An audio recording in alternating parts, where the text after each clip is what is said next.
Yo, what's good, y'all? I have missed y'all this much. I'm lying. I've missed you guys this much. Thank you all so much for being back in here and joining me with this, man. Look, I am appalled at the information for which that I have stumbled across upon. I had no idea. Guys, are y'all aware that something huge that I believe will bring into question the state of media or the honesty of media has happened recently? And I kind of want to dive into this. I want to have this conversation because I am very surprised that this was able to happen. I don't want to say that I'm surprised in a sense of this was able to be a partnership or this was able to have a deal happen. I'm just more or less surprised of the aftermath and not so much. I think that this brings a bit more clarity and a bit more truth to what it was that Colin Kaepernick was in fact talking about. And so I want to get into that. I don't know if you guys were aware or made aware, but a couple months ago or a little bit ago, the NFL and the people at ESPN, the people who would be, or Disney, however you want to quantify their brand, ESPN, Disney, and the NFL have a little bit of a merger. And I don't even know if I want to call it a merger. The NFL now owns 10% of ESPN, 10% of the stake, 10% of the worldwide leader in sports now goes to or is owned by the NFL. And I found this very interesting because what was said shortly after that merger or a bit beforehand, apparently ESPN and the NFL, which makes a little bit of sense, have known about this merger for quite some time, have known that they were going to do this, but they chose not to announce it until a little bit ago.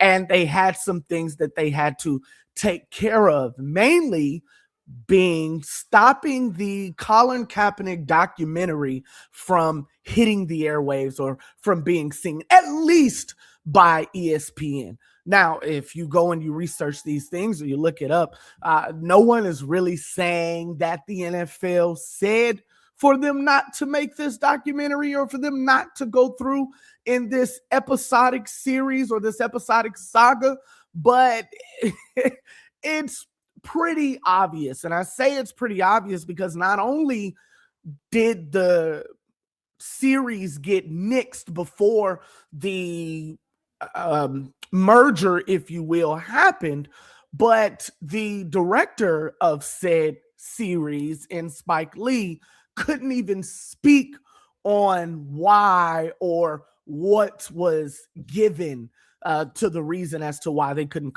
continue dropping this Colin Kaepernick documentary, leading me to think that, more or less, leading me to think that there are people who colluded against Colin Kaepernick. Now, this Colin Kaepernick story is a story that's been going on for several years. I want to say somewhere about 6 to 8, somewhere off in there, some around the same time that the George Floyd situation happened. Just to make a long story short, Colin Kaepernick, in the height of the Black Lives Matter movement, decided to take a stand against police brutality and decided to kneel, which ultimately he didn't know that this was going to be the case, but it ultimately winded up being his last kneeling instance, or wound up being his last season with the NFL.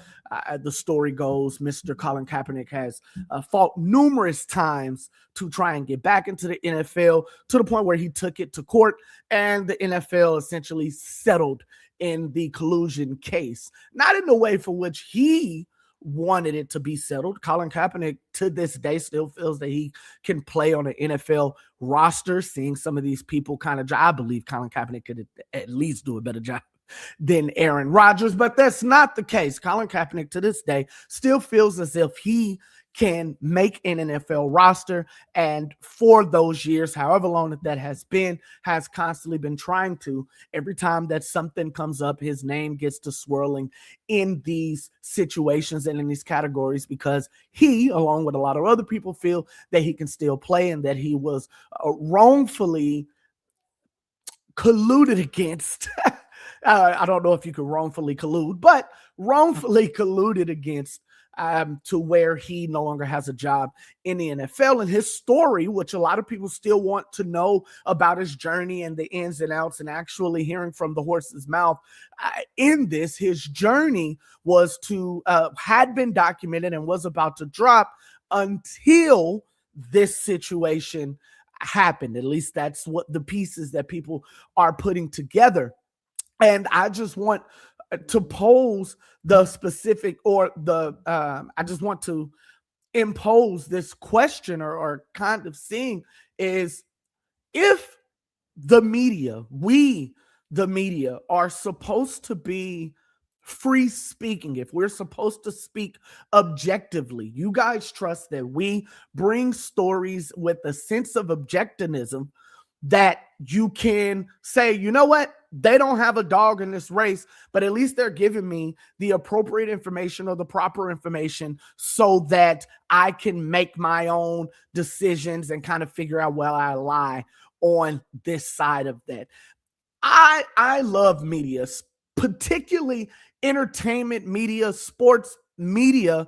There's a bit of freedom that we have to where we can create a story and pick a side and make you fall in love or be sentimental with that side. That is the freedom of at least entertainment media. When I speak on people who cover celebrities, who cover sports, who cover art in any fashion, musicians, whatever the case may be, those people are able to make things more interesting than what you thought that you would be. I find myself plenty of times reading an article or watching a video on something that I didn't think that I would be interested in, but as the person began to talk, as they started bringing up the facts, as they started to teach me things otherwise wouldn't have known, I find this particular topic to be more interesting. And so, again, I say with entertainment media because when we talk about traditional media, legacy media, however you want to call it, when we talk about media or people who speak in the form of like, you know, or people that speak when they're talking about news or factual. I really don't want to call it factual because what we all talk about is factual. There just may be a little bit of a spin on it to more suit the people who watch us or more suit my interest in that story. Yet when we speak of people who report the news media or political media, while they can essentially, especially when we talk about the political media, while they can paint things in a different way or have you focus on different things or follow their breadcrumbs to the story that they really want to talk about, they still have to operate in a certain professionalism or a certain way that still seems unbiased or operates in a way that you pick the side, right? I'm not telling you the side to pick, but you pick the side. But when we come to traditional media, or not traditional media, but when we come to entertainment media, there are certain freedoms and certain things that you are able to do that you otherwise wouldn't be able to do. Now, why does that matter? That matters because in this specific situation where an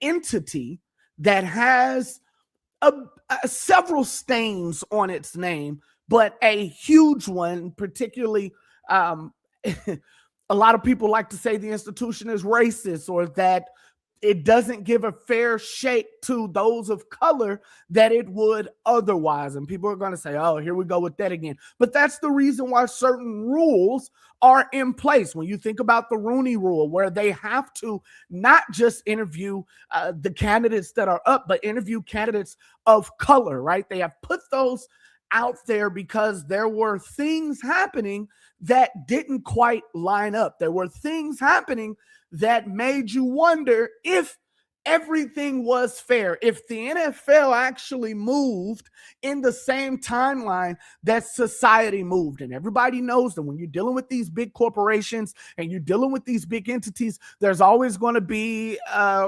racist person at the helm.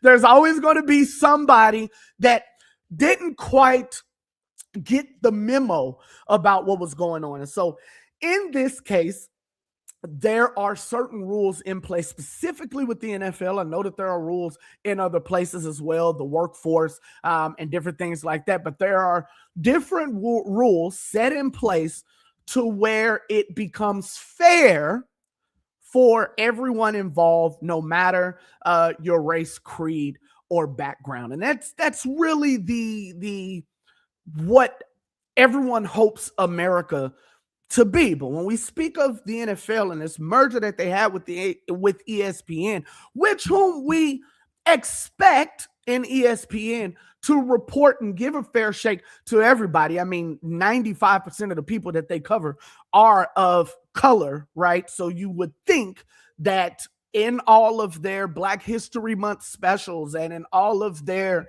Martin Luther King tributes and in all of their things to make sure that the Black voice is heard, you expect them to give a type of commentary that is equal across all parties, right?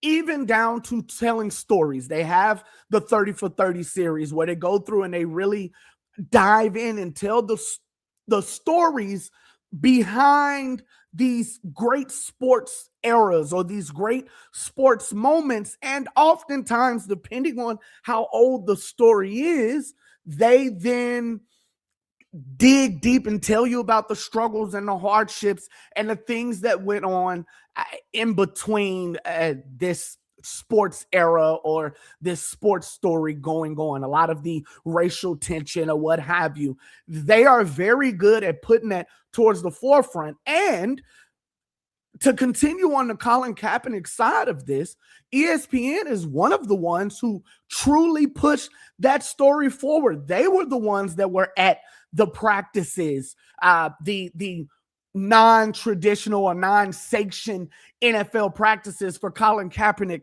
to be able to get back in. When Colin Kaepernick had his practice at the facility that was not an NFL facility for the NFL coach, ESPN covered that. They were the only reason why, or one of the only reasons why, we actually knew that those things were taking place. So again, ESPN always tries to be on the right side of these sports topics.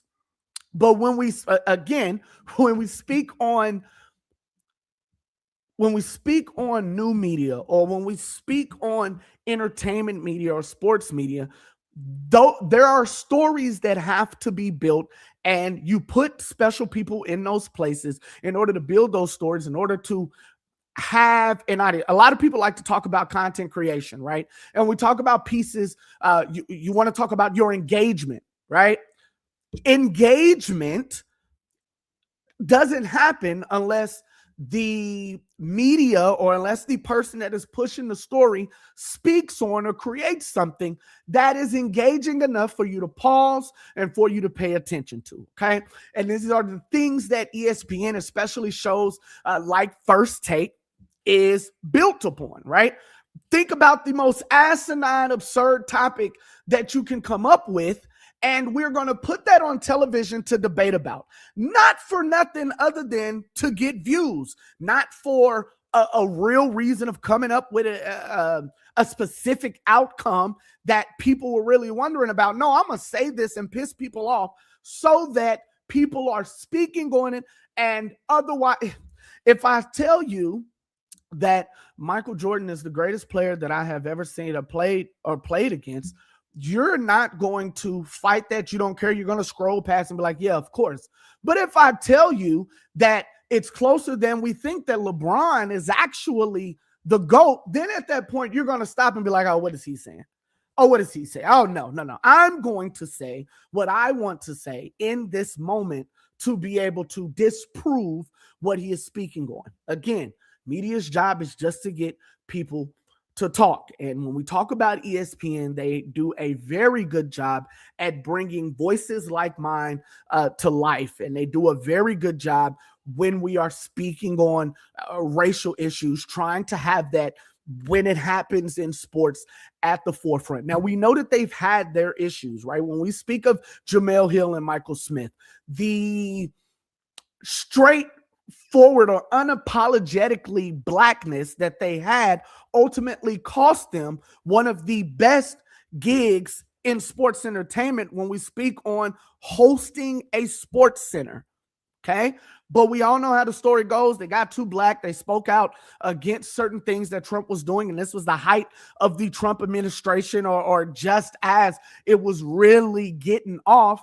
And ultimately, they lost their job. So this issue or them mixing this Colin Kaepernick documentary only adds fuel to the fire that the people at ESPN don't exactly care. They do what is convenient. However, if that line begins to get too blurred, or if we're getting too close to crossing across that line, they will in fact make changes, which is exactly what happened with Michael Smith and Jamel Hill when we talk about the sixth, or his and hers, whatever you want to call it. It was called the sixth at the time, the sixth. But or if we're talking about what has happened here, like I said, a few months ago, ESPN and the NFL announced that there was a merger happening, or not really a merger, but the NFL now owns 10% of what ESPN had.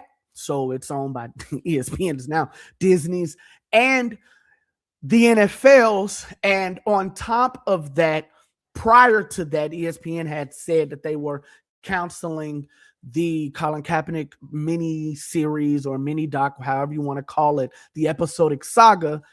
And these two things are now being tied together as in, oh, that makes sense. But then when we speak on media, right, you're supposed to be free. You're supposed to be able to say and objectively speak on a subject and objectively give certain things to people that other networks or other media outlets wouldn't necessarily be able to do for whatever reason, whether it be their political ties, whether it be who's backing them, for whatever the reason. You're supposed to be different. You're supposed to be able to rise above that because your name is so big. You are the worldwide leader in sports. You're supposed to be able to say, nah, that ain't what we doing. We're going to do what we want to do, regardless of who may be in our pockets, because that's what matters. The objectivity matters.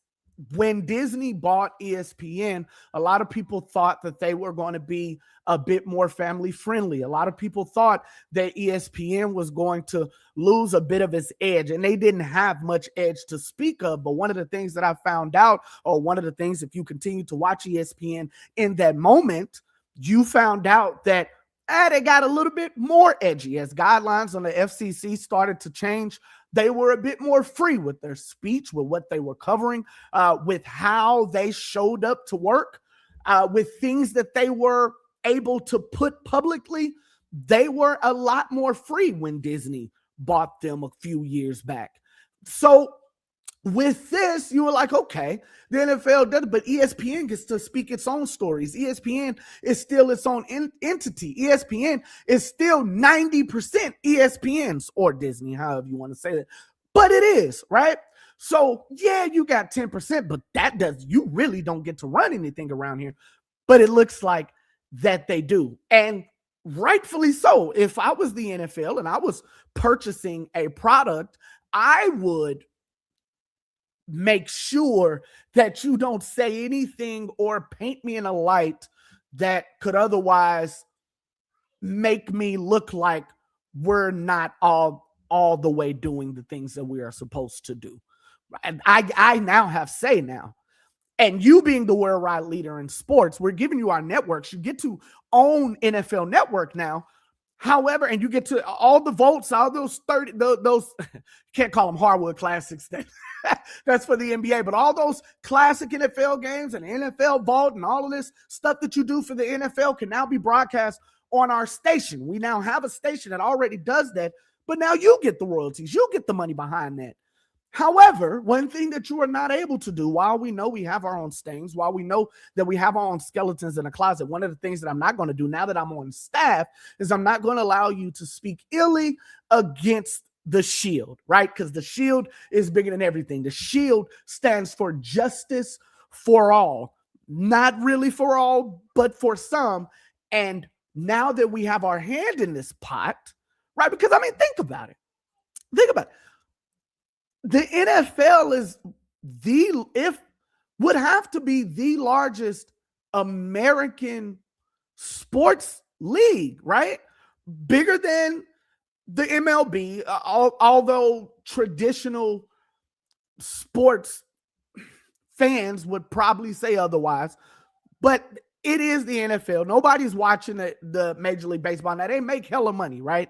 Their players are able to sign 10-year, $200 million contracts or what have you, right? There are players that have been away from the game for 10 plus years and are still collecting a salary. So there is clearly money in the MLB. But when we talk about pop culture, when we talk about American sports cultures, none is bigger than the NFL, then followed by the NBA. Then maybe MLB would go in there, but I would argue to say that the NHL may be close to closing in there. Major League Soccer is pretty big here in the States as well. Shouts out to the point that we're actually going to get actual tournaments here in stateside. But with all of that being said, the NFL is a very big deal, a hundreds of $billion company. And it has to be, with Dallas being a billionaire, being valued at over, I think it's like $9-10 billion right now. That's one of the teams in the NFL, not to just go down the line and speak on all the other ones, but that's just one that's valued over that. So the NFL is in fact a huge deal. So you being able to say, hey, here's a little bit, it ain't, I mean, we're still the majority owners. ESPN allowing that deal to come or to happen is what you're supposed to do within that. Essentially, ESPN, in one way or another, kind of owns a sports league, and that league in turn owns a channel that is, or a network rather, that is not just local or that isn't just niche. They are the, again, worldwide leader in sports, their tagline. And now we have access to everything. Everywhere you're going to be, we now have access to that through having ESPN. Okay. So this doesn't come without them saying, hey, what exactly how do we make this work? This does not come without them putting provisions in and stating, okay, we are going to have or own a piece of this, own a piece of ESPN. But before we do this, there's a few things that we gotta cut out. We can't be having this. This doesn't look good for us. And one of those things were, I'm sure, Nixon, the Colin Kaepernick documentary. So when we talk about media, when we talk about free media or non-traditional media, we expect them to not have any bias. We expect them to be objective. But everybody has a boss. Everybody is answering to somebody. And if you have to answer to somebody, you're not just going to be out here and be able to do whatever you want. That is why I like the underground scene. When you talk about music and you talk about artists and you talk about whatever sports, whether you talk about wrestling, the indie scene, whether you talk about just performing in clubs where people don't really know anything about you, the reason I like that scene is because everything from that scene is honest. From the artist to the promoter, we know that there's, no pun intended, janky promoters, but from the artists to the promoters to the fans to the people that are actually covering that space, it's an honest coverage because nobody is in it for anything other than the love of what that is for. What winds up changing the things is when the big bosses get into it, right? Whenever people actually stick their hands in the pot and say, hey, I can do this for you, and they always have an alternative vision, that is what muddies it. But when we are speaking on the underground scene, again, free traditional media, media from podcasts, media from freelance writers, people who aren't necessarily achieving anything from getting this, that is the most honest form of media. And the fact of the matter is that ESPN had to do this because the person who was in their back pocket said, we're not going for this. And this doesn't happen. Now, one of the things you could say is, why would ESPN do that? They had their own network. They had their own situation. They could do whatever they wanted to do. They didn't need the NFL. And I would say, yeah, you're right. But again, how many times does this come across, right? Netflix just merged with Warner Brothers. How many times do these situations where two big entities can become one, yet still allow you to operate as a separate entity? I just get kickback on the back end. You are going to go for that 10 times out of 10. Why? Because your access becomes more. There are certain exclusives that the ESPN has been working side by side with the NFL and the NBA for years. The only way they become the worldwide leader in sport, not by covering collegiate sports, although they do that as well, but it's because they air these professional games. It's because they get the interviews. It's because they can speak and have the bugs inside of the locker rooms. They are able to break stories that no one else is able to break. So as much as this is great for ESPN, this is also great for the NFL. They get to have, as I stated, they get to have a network, and ESPN, for all intents and purposes, gets to have a professional sports league, if you want to call it, like, if you want to say it in that vein, they get to have a piece of a professional sports league. So I just hate the fact that this shows us, in more cases than none, that none of the free speech is conditional. Free speech is as free as you want it to be, as long as it doesn't affect me. Like, go and be objective as much as you want to, as long as you paint me in a not so bad light. Like, run the story.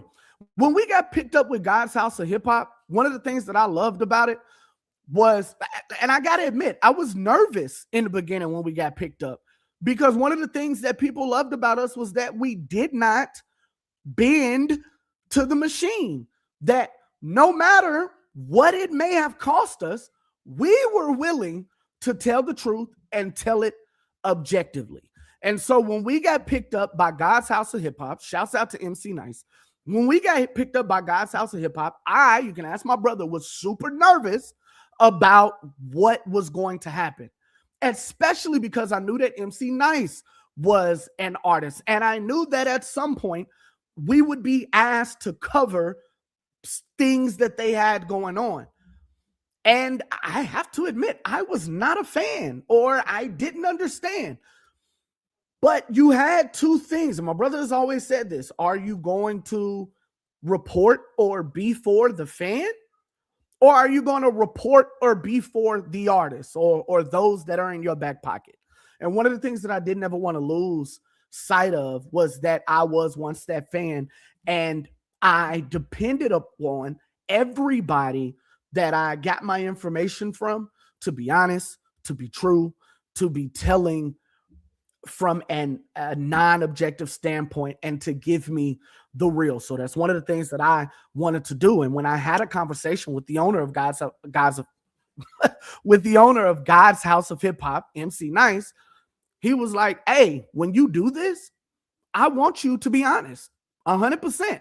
I want you to make sure that if it's trash, if it sucks, then say that. I don't care if it's my music. I don't care if it's my artist. I don't care if it's somebody that just signed up for promotion with us. That is why we asked for you to be a part of this network, because we saw the raw and realness from you guys, and we want that for our show. And that's what it's always been. So for him to say that gave me a sense of relief, gave me a breath of fresh air that I could be myself. Not sure a lot of other people would allow that, as we see back to ESPN. In ESPN's case, the consumer who is consuming or it was eating up this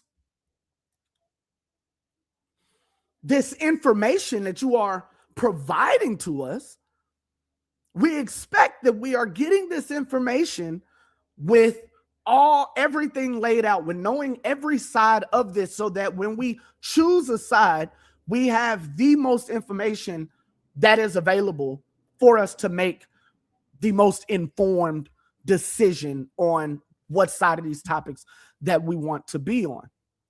And the actions that happen within this show that is not the case. The actions within this show that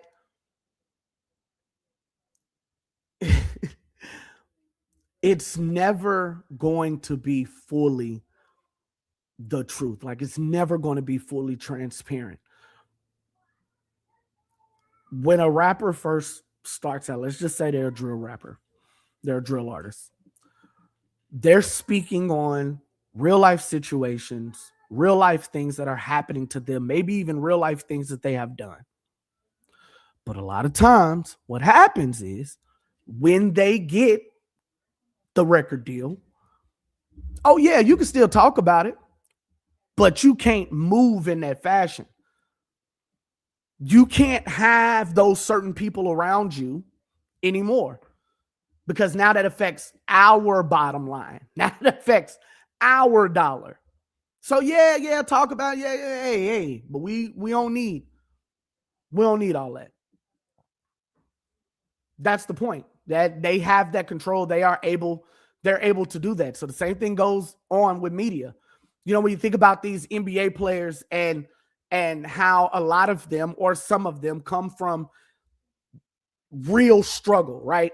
That the only way to make it out was to make it to the league. And they have a certain edge about them. But when you get to the NBA, you can't act like that. You affect our dollar. You affect our bottom line. So now, hey, it got you here, but you got to let it go. Think about Ja Morant. It was all good when it wasn't costing the money.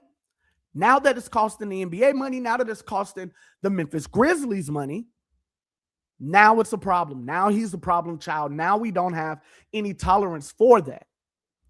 Carmelo Anthony famously said that David Stern pulled him into his office and said, you think we don't know what you're doing? We think we don't know who you hanging with? We know exactly who that is. We know their background. We know that they've been in trouble for this. All of this is a business. America, land of the free, home of the brave. Conditionally. Freedom of speech, our amendment right, is conditional. You know, it's so funny that in the state of Oklahoma, we have an open and carry law, right? You can open and carry, no problem. You can conceal and carry, whatever. But if you go to a business that says no weapons allowed, you have to abide by that in that business, no matter while Oklahoma is the biggest entity, right? While Oklahoma is the land for which this business stays on or lives on, that business has its own world. That business has its own thing, its own little world, its own little state, its own little place inside of there. You have to abide by its rules. So again, while it is our right to have a freedom of speech, if that world, that space, that entity, that little box says, yeah, freedom of speech, woo, salute, pledge allegiance, that don't work in here. Then we don't go for that here. Like it's out there for the cause. In here, it's what I say. It's for the dollar. It's for our bottom line. I would like to say that I'm surprised that ESPN pulled this. I would like to say that nah, the NFL didn't make this happen. What? They settled with Collin Kapernick. I would love to say those things, but because of our rights.